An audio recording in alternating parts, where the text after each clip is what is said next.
I got so much motherfucking design on right now. Break it down, bring it back, make it clap. I got 3 old thoughts, new block, where that bitches on my line, and you know they come strapped. Assalamualaikum warahmatullahi wabarakatuh. Di sini saya akan membahas materi tentang karakteristik biaya dan klasifikasi biaya.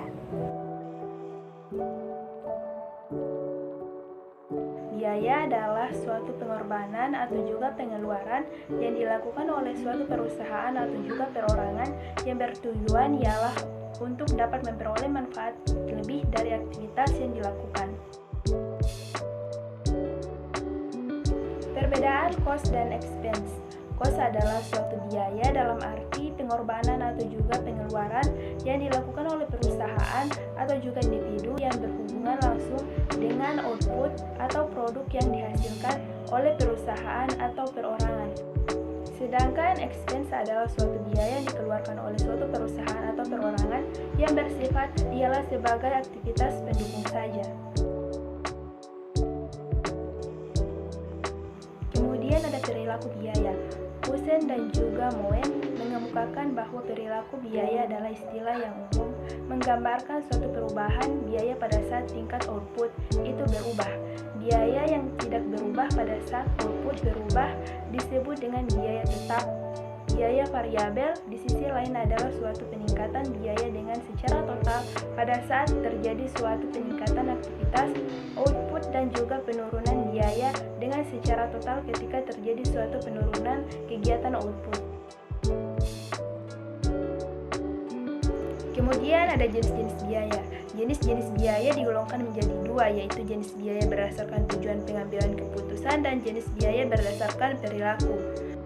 Jenis biaya berdasarkan tujuan pengambilan keputusan. Yang pertama, biaya relevan. Biaya relevan adalah suatu biaya yang terjadi ketika suatu alternatif tindakan tertentu, namun tidak terjadi pada alternatif tindakan yang lain. Yang kedua, biaya tidak relevan, yaitu biaya yang tidak berada di antara alternatif tindakan yang ada itu. Kemudian ada jenis biaya berdasarkan perilaku. Yang pertama, biaya tetap. Biaya tetap adalah suatu biaya yang jumlah totalnya akan tetap konstan. Yang kedua, biaya variabel. Biaya variabel adalah suatu biaya yang jumlah totalnya tersebut berubah secara sebanding atau proporsional. Yang ketiga, biaya semi-verbal. Biaya semi-verbal adalah suatu biaya yang memiliki elemen biaya tetap dan juga biaya variabel di dalamnya. Kemudian ada fungsi dan manfaat biaya. Fungsi biaya adalah mengukur pengorbanan nilai masukan guna menghasilkan informasi bagi manajemen, dan manfaat dari biaya adalah untuk mengukur apakah kegiatan usahanya menghasilkan laba atau sisa hasil usaha. Kemudian penggolongan biaya. Yang pertama, objek pengeluaran. Yang kedua, fungsi pokok dalam perusahaan. Yang ketiga, hubungan biaya dengan sesuatu yang dibiayai. Yang keempat, perilaku biaya dalam hubungannya dengan perubahan volume kegiatan dan jangka waktu manfaatnya. Kemudian ada karakteristik biaya, digolongkan menjadi dua. Yang pertama, karakteristik utama. Pada karakteristik utama ada penurunan aset, yaitu untuk dapat mengatakan bahwa biaya timbul harus terjadi transaksi atau kejadian yang menurunkan aset. Yang kedua, ada operasi utama yang menerus. Agar menjadi biaya konsumsi tersebut harus berkaitan dengan kegiatan utama atau sentral kesatuan usaha. Kemudian ada karakteristik pendukung. Yang pertama, kenaikan kewajiban. Alasannya adalah agar makna biaya cukup luas untuk mencukupi pula pos-pos yang timbul dalam penyesuaian akhir tahun. Yang kedua, ada penurunan ekuitas. Penurunan ekuitas lebih menegaskan pengertian biaya karena tidak setiap penurunan aset mengakibatkan penurunan ekuitas. Kemudian selanjutnya ada klasifikasi biaya. Akuntansi bertujuan untuk menyajikan informasi biaya yang digunakan untuk berbagai tujuan, sehingga penggolongan biaya juga didasarkan atas disesuaikan dengan tujuan tersebut. Ada beberapa cara yang dapat digunakan untuk menggolongkan biaya, diantaranya yang pertama berdasarkan fungsi pokok perusahaan. Ini dibagi menjadi dua, yaitu factory cost dan commercial expense. Pada faktor cost atau biaya produksi ini ada biaya bahan baku, biaya tenaga kerja langsung, dan biaya tidak langsung. Sedangkan pada commercial expense ini ada marketing and selling expense dan general and administration expense.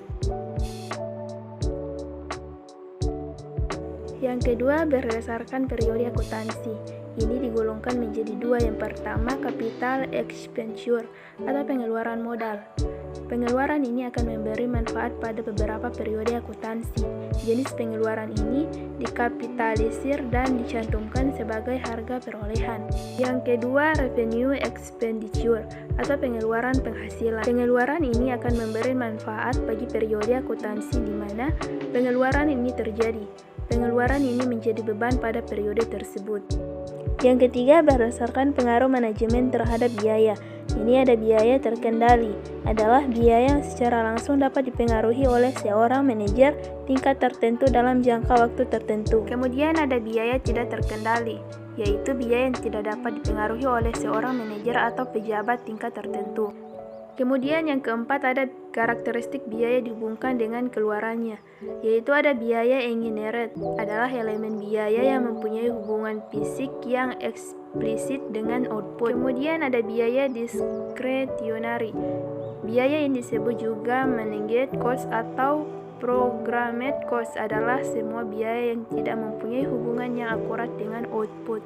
Dan terakhir, biaya committed atau biaya kapasitas adalah semua biaya yang terjadi dalam rangka untuk mempertahankan kapasitas atau kemampuan organisasi dalam kegiatan produksi, pemasaran, dan administrasi. Yang kelima ada pengaruh perubahan volume kegiatan terhadap biaya. Di sini ada biaya tetap, yaitu biaya yang jumlah tidak dipengaruhi oleh perubahan volume kegiatan sampai pada tingkat tertentu. Kemudian ada biaya variabel.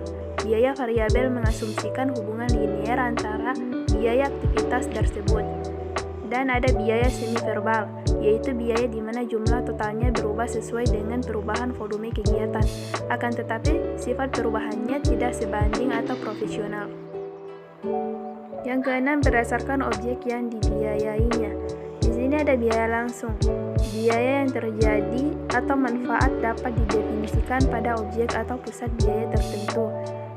Kemudian ada biaya tidak langsung. Biaya yang terjadi atau manfaatnya tidak dapat diidentifikasi pada objek atau pusat biaya tertentu, atau biaya yang manfaatnya dinikmati oleh beberapa objek atau pusat biaya.